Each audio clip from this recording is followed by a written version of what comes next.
Assalamualaikum warahmatullahi wabarakatuh. Kami dari kelompok 7 akan mempresentasikan hasil diskusi kami, yaitu materi tentang pasar finansial. Izinkan kami memperkenalkan diri. Saya Reza Swastika Andini sebagai moderator dan pemateri ketiga, dan ada rekan saya Bunga Novianti sebagai pemateri pertama, dan yang terakhir Rian Pratama sebagai pemateri kedua. Baik, langsung saja kepada pemateri, saya persilakan untuk menjelaskan materinya. A. Pengajuan dan perilaku tingkat bunga. Pengukuran risiko tingkat suku bunga sangat penting karena digunakan untuk mengukur seberapa besar dampak negatif dari sebuah kejadian yang tidak diinginkan. Dalam perekonomian, dalam kebijakan keuangan, suku bunga seharusnya tidak hanya dilihat dalam konteks ekonomi saja, namun juga dalam konteks lain. Risiko yang ada di balik suku bunga memberikan dampak langsung pada proses dan mekanisme pasar. Di sisi lain, terdapat begitu banyak sudut pandang mengenai hal ini. Sudut pandang Financial Income menyebutkan bahwa pendapatan yang akan dihasilkan di masa depan dipengaruhi oleh tingkat suku bunga. Dikarenakan perhitungan nilai saat ini dilakukan dengan memasukkan asumsi tingkat suku bunga. Jika ada perubahan yang tidak terduga pada suku bunga, maka terjadi risiko yang membuat nilai pendapatan menjadi lebih rendah dibandingkan yang sebelumnya diperkirakan. Fokus utama dari penelitian ini adalah untuk mengukur risiko tingkat suku bunga pada pasar spot obligasi pemerintah. Banyak faktor yang dapat menentukan bentuk distribusi tingkat suku bunga. Perilaku mikro, fenomena makro seperti target dan faktor eksternal termasuk gejolak negatif dapat merubah dinamika suku bunga, baik secara drastis dari sudut pandang internasional. Terima kasih. Risiko tingkat suku bunga. Pengertian bunga bank. Balas jasa yang diberikan oleh bank yang berdasarkan prinsip konvensional kepada nasabah yang membeli atau menjual produknya. Yang selanjutnya, harga yang harus dibayar kepada nasabah atau yang memiliki simpanan dengan yang harus dibayar oleh nasabah kepada bank nasabah yang memperoleh pinjaman. Selanjutnya, jenis-jenis bunga bank. Yang pertama, bunga simpanan. Bunga yang diberikan sebagai rangsangan atau balas jasa bagi nasabah yang menyimpan uang di bank.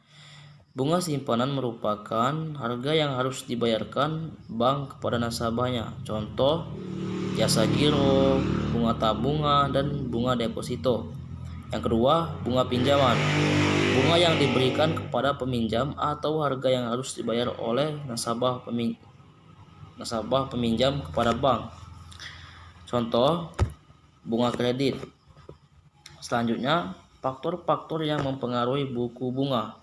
Yang pertama, kebutuhan dana. Apabila bank kekurangan dana, sementara permohonan pinjaman meningkat, maka yang dilakukan oleh bank agar dana tersebut cepat terpenuhi dengan meningkatkan suku bunga simpanan. Peningkatan bunga simpanan secara otomatis akan pula meningkatkan bunga pinjaman. Begitu juga sebaliknya. Yang kedua, persaingan. Dalam memperebutkan dana simpanan, maka di samping faktor promosi, yang paling utama pihak perbankan harus memperhatikan pesaing.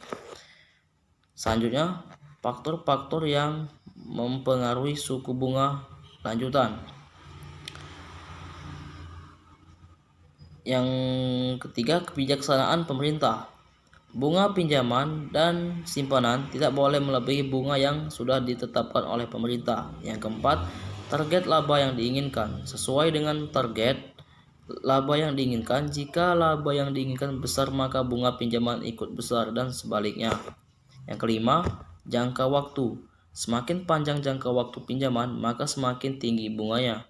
Hal ini disebabkan besarnya kemungkinan risiko di masa mendatang.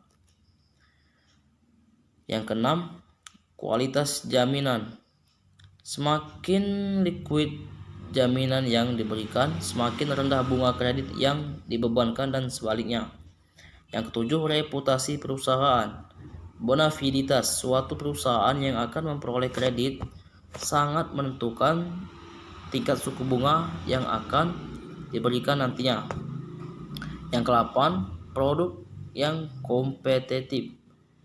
Produk yang dibiayai laku di pasaran. Produk yang kompetitif, bunga kredit yang diberikan relatif rendah jika dibandingkan dengan produk yang kurang kompetitif. Yang kesembilan, hubungan baik. Bank menggolongkan nasabah antara nasabah utama atau primer dan nasabah biasa sekunder.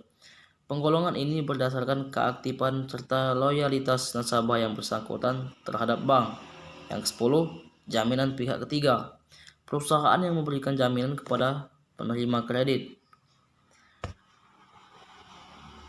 Selanjutnya, komponen-komponen dalam menentukan bunga kredit.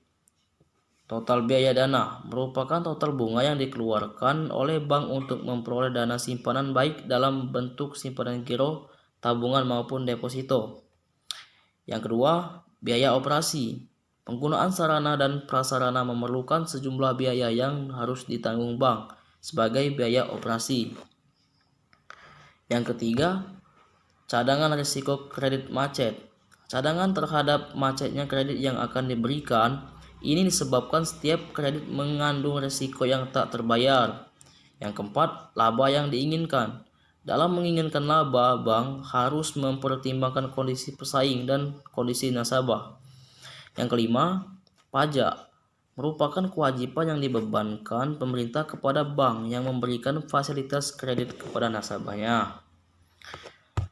Contoh komponen pembebanan suku bunga kredit. PT Bank Marindo menentukan suku bunga deposito sebesar 18% PA kepada para deposannya. Cadangan wajib yang ditetapkan pemerintah adalah 5%. Kemudian biaya operasi yang dikeluarkan adalah 6% dan cadangan risiko kredit macet 1%. Laba yang diinginkan adalah 5% dan pajak 20%. Selanjutnya, jenis-jenis pembebanan suku kredit. Metode sliding rate. Pembebanan bunga setiap bulan dihitung dari sisa pinjamannya, sehingga jumlah bunga yang dibayarkan nasabah setiap bulan menurun seiring dengan turunnya pokok pinjaman. Akan tetapi, pembayaran pokok pinjaman setiap bulan sama. Cicilan nasabah pokok pinjaman plus bunga otomatis dari bulan ke bulan semakin menurun. Jenis sliding rate ini biasanya diberikan kepada sektor produktif dengan maksud si nasabah merasa tidak terbebani terhadap pinjamannya. Yang kedua, metode flat rate. Pembebanan bunga setiap bulan tetap dari jumlah pinjaman. Demikian pula pokok pinjaman setiap bulan juga dibayarkan sama sehingga cicilan setiap bulan sama sampai kredit berakhir. Selanjutnya yaitu gambaran umum manajemen risiko tingkat bunga. Yang pertama, model penentuan harga kembali. Seiring disebut model kesenjangan pendanaan mengonsentrasikan pada pengaruh perubahan tingkat bunga terhadap pendapatan bunga bersih. Yang kedua, model maturitas melibatkan pengaruh perubahan tingkat bunga terhadap nilai pasar semua aset dan kewajiban pada akhirnya nilainya bersih. Selanjutnya, dasar pergerakan tingkat bunga adalah strategi kebijakan moneter bank sentral melalui operasi pasar terbuka secara harian seperti membeli dan menjual T-bond dan T-bill. Bank sentral berusaha mempengaruhi pasokan uang dan level tingkat bunga. Yang ketiga, Tingkat bunga mempengaruhi variabel-variabel keuangan yang berpengaruh terhadap keputusan ekonomi, seperti apakah mengeluarkan atau menabung. Selanjutnya yaitu aset-aset sensitif tingkat bunga. Yang pertama, aset-aset sensitif tingkat bunga dikelompokkan berdasarkan jangka waktu tertentu yang biasanya 1 tahun. Pada tabel 17-2 yang masuk RSA 1 tahun. 1. Pinjaman-pinjaman konsumen jangka pendek. 2. T-bill 3 bulan. 3. T-notes 6 bulan. Hipotek bertingkat bunga mengandung 30 tahun. Kewajiban sensitif tingkat bunga. Yang pertama, sertifikat deposito 3 bulan. Yang kedua, akseptasi bank 3 bulan. Kertas komersial 6 bulan dan deposito berjalan 1 tahun. Selanjutnya yaitu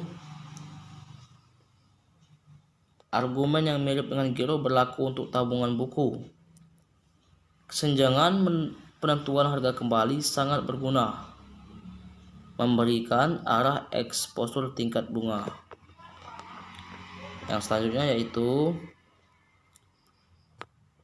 perubahan tidak sama dalam tingkat bunga terhadap RSAS atau RSL. Perubahan tingkat bunga atas RSAS pada umumnya berbeda dengan atas RSLS. Selisih antara tingkat bunga atas aset dan kewajiban berubah sesuai dengan level tingkat bunga ini. Perhatikan bahwa meskipun tingkat bunga umumnya bergerak dalam arah yang sama, tetapi pergerakannya tidak secara sempurna berkolerasi. Selanjutnya yaitu C. Industri perbankan. Industri perbankan sangat penting peranannya dalam perekonomian di Indonesia. Bank merupakan salah satu lembaga keuangan yang mempunyai peranan penting di dalam perekonomian suatu negara sebagai lembaga perantara keuangan. Hal ini dikarenakan perbankan merupakan salah satu dari sistem keuangan yang berfungsi sebagai financial intermediary, yaitu suatu lembaga yang mempunyai peran untuk mempertemukan antara pemilik dana, pengguna dana, maka kegiatan bank harus berjalan secara efisien. Semakin ketat akibat semakin majunya usaha perbankan di dalam negeri, sehingga setiap usaha perbankan berusaha memanfaatkan seoptimal mungkin dalam penggunaan dana dan teknologi yang dimiliki sehingga dapat mewujudkan efisiensi dan efektivitas baik dari segi produksi, konsumsi maupun distribusi, yang pada akhirnya akan meningkatkan daya saing perusahaan. Selanjutnya, dalam pandangan Islam, aktivitas keuangan dan perbankan merupakan suatu wahana bagi masyarakat untuk membawanya kepada pelaksanaan ajaran Al-Quran, yaitu prinsip at-ta'awun, saling membantu dan bekerja di antara anggota masyarakat untuk kebaikan, dan prinsip menghindari al-ikhtians, menahan dan membiarkan dana menganggur dan tidak digunakan untuk aktivitas atau transaksi yang lebih bermanfaat. Bank syariah lahir sebagai salah satu solusi alternatif terhadap persoalan pertentangan antara bunga bank dengan riba. Kegiatan operasional perbankan syariah di Indonesia dimulai pada tahun 1992 melalui pendirian PT Bank Muamalat Indonesia (TBK). Secara hukum, operasional perbankan syariah didasarkan pada Undang-Undang Nomor 7 Tahun 1992 tentang perbankan yang kemudian diperbarui dalam Undang-Undang Nomor 7 Tahun 1992 tentang perbankan yang kemudian diperbarui Nomor 10 Tahun 1998. Dengan kekuatan hukum ini, bank syariah mempunyai kesempatan yang sama dengan bank konvensional untuk melakukan kegiatan operasionalnya dalam dunia. Keberadaan bank-bank syariah baik yang beroperasi secara stand alone maupun sebagai unit-unit operasional dari bank-bank konvensional merupakan suatu upaya dalam memenuhi kebutuhan masyarakat yang sangat beragam. Dengan diterapkannya sistem perbankan syariah yang berdampingan dengan sistem perbankan konvensional, mobilitas dana masyarakat juga dapat dilakukan secara lebih luas, terutama dari segmen masyarakat yang selama ini belum tersentuh oleh sistem perbankan konvensional. Materi yang terakhir yaitu pasar modal. Pasar modal merupakan gabungan dari pasar dan modal. Pasar secara sempit diartikan tempat para penjual dan pembeli bertemu untuk bertransaksi. Pasar juga diartikan sebagai tempat pertemuan dari orang yang membutuhkan komoditas tertentu kepada orang yang memiliki komoditas tertentu untuk memenuhi kebutuhan kedua belah pihak.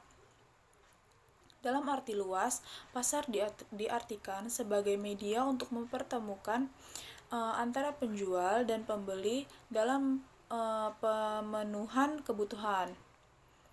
Pasar modal secara umum diartikan sebagai sarana atau media pertemuan antara penjual dan pembeli untuk melakukan transaksi dalam rangka memperoleh modal.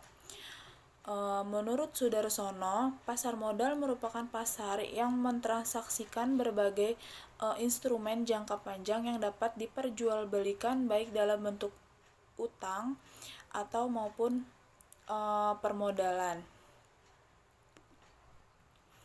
Pasar modal merupakan komponen penting dalam sistem keuangan.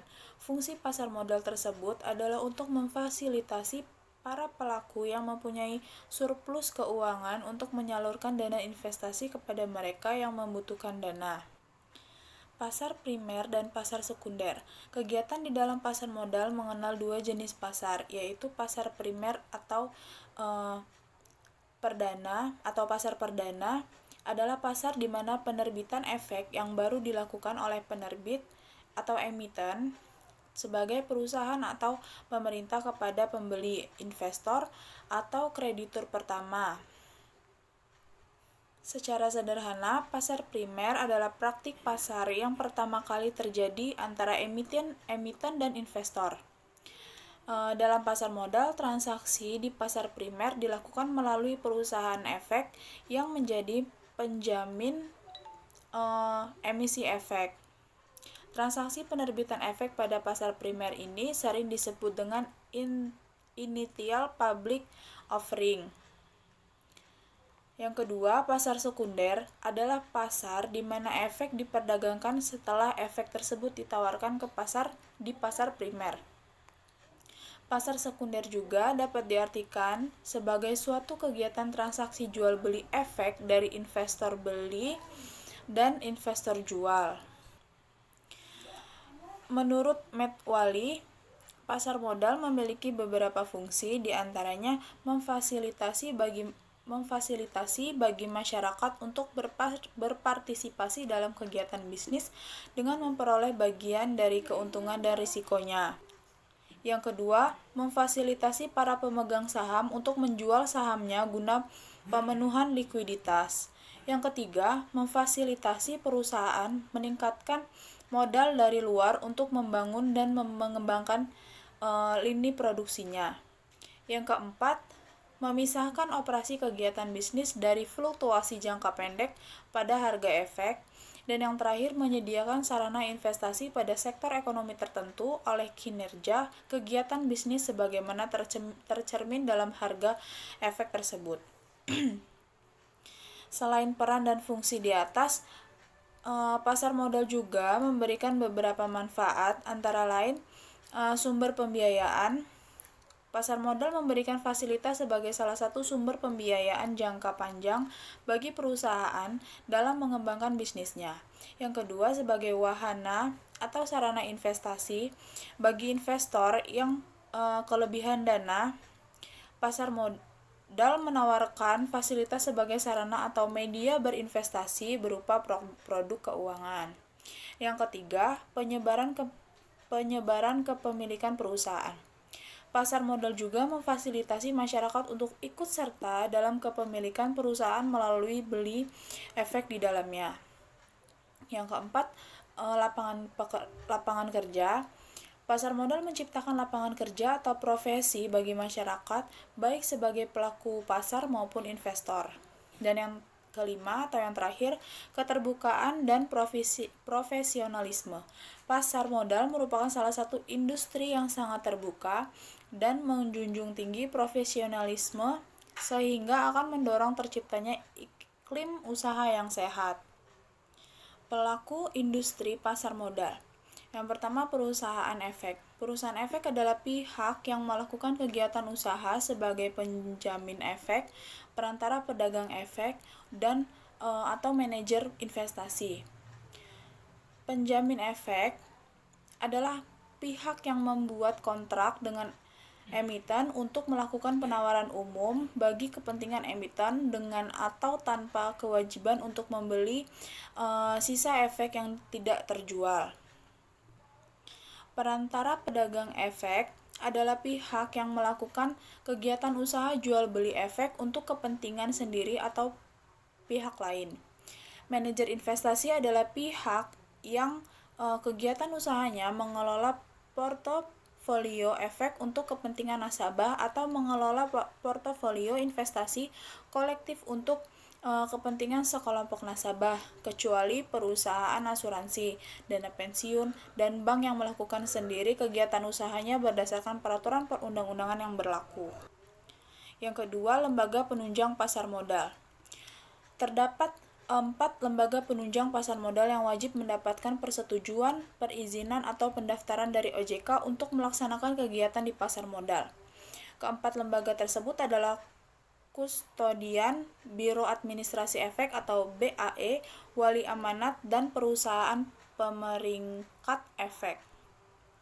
Kustodian adalah pihak yang memberikan jasa penitipan efek dan harta lain yang berkaitan dengan efek, serta jasa lain, termasuk menerima dividen, bunga, dan hak-hak lain, menyelesaikan transaksi efek, dan mewakili pemegang rekening efek yang menjadi nasabahnya. Pihak yang dapat menjalankan kegiatan kustodian adalah lembaga penyimpanan dan penyelesaian, perusahaan efek, dan bank umum. Yang kedua, Biro Administrasi Efek atau BAE adalah pihak yang berdasarkan kontrak dengan emiten melakukan pencatatan pemilikan efek dan pembagian hak yang berkaitan dengan efek. Yang ketiga, Wali Amanat adalah pihak yang mewakili kepentingan pemegang efek yang bersifat utang atau sukuk. Oleh karena efek bersifat utang merupakan surat pengakuan utang yang bersifat sepihak dari pihak penerbit atau emiten dan para kreditur atau investor yang jumlahnya relatif banyak, maka diperlukan pihak yang mewakili kepentingan seluruh kreditur. Yang keempat, perusahaan pemeringkat efek adalah penasihat investasi berbentuk perseroan terbatas yang melakukan kegiatan pemeringkatan dan memberikan peringkat objek pemeringkatan tersebut. Yang ketiga, profesi penunjang pasar modal. Profesi penunjang pasar modal meliputi akuntan, konsultan hukum, penilai, notaris, dan profesi lain yang ditetapkan peraturan pemerintah. Sekian materi yang dapat kami sampaikan, lebih dan kurangnya kami mohon maaf. Terima kasih. Wassalamualaikum warahmatullahi wabarakatuh.